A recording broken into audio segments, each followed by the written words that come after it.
Hi, welcome. It's Jackie from Cambridge Safety. Welcome to one of our Take 5 videos. Take 5 minutes for one aspect of health and safety. And in this video, we're going to have a look at the requirement to do manual handling risk assessments. So a majority of companies are going to do some manual handling of some description, shape or form. So we've got to identify what activities we do, which actually involve manual handling and where there's any hazards. Also, remember, not just your routine things that you do on a day-to-day basis. Have you got any other ad hoc periphery tasks, such as one-off maintenance, cleaning, these types of things that don't happen every day, but they do involve some manual handling when they are undertaken. Maybe setting up a conference room, you only do it once a year, but that's the sort of thing that happens. Now, we've got a requirement under the Management of Health and Safety at Work regs to do suitable and sufficient risk assessments on all our work undertakings.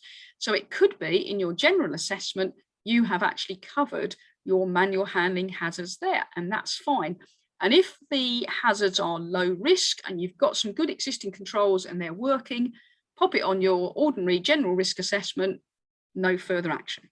But if we've got any manual handling that still presents a significant risk, then the manual handling regulations kick in.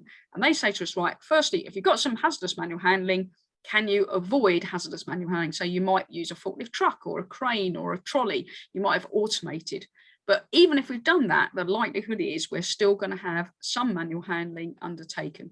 So if we've got some manual handling, then we're going to do a risk assessment. Rather than just using the general risk assessment tool, we're going to do a risk assessment, but we're going to use the acronym TILE to help us identify the hazards.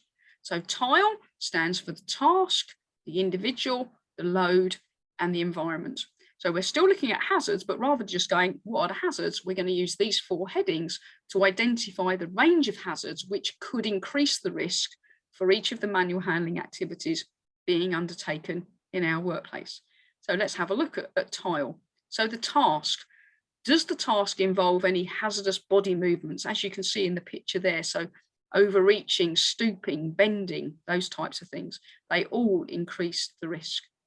How frequently is the task being undertaken? Is it just once, or is it 10 times an hour, 10 times a minute?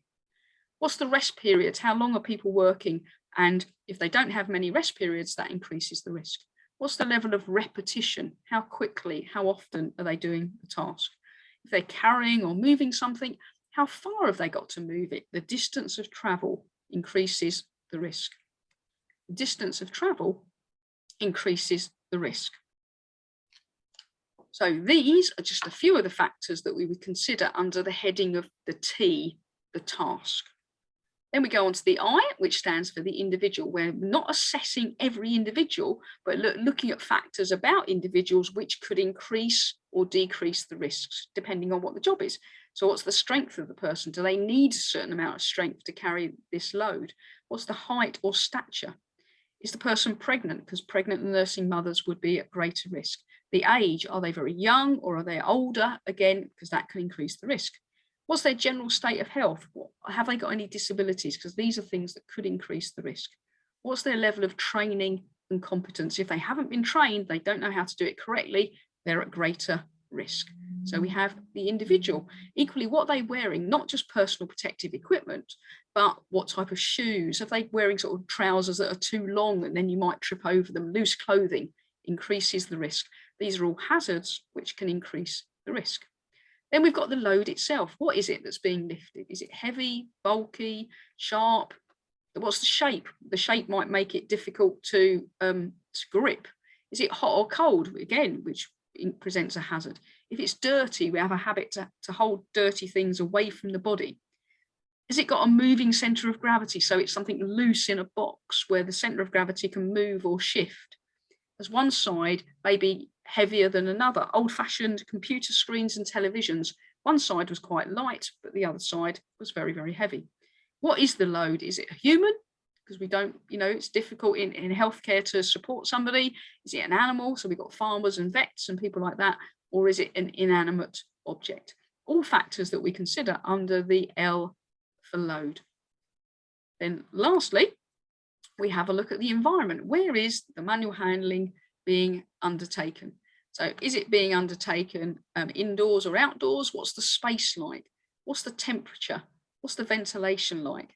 If it's poorly lit, we might be at greater risk of dropping the load. Are there any obstructions on the floor or overhead obstructions that can restrict it? Are there any slippery surfaces? Because that increases the risk when we're moving it. Is the area hot or humid? Uneven floors. So again, look at where the manual handling is being undertaken.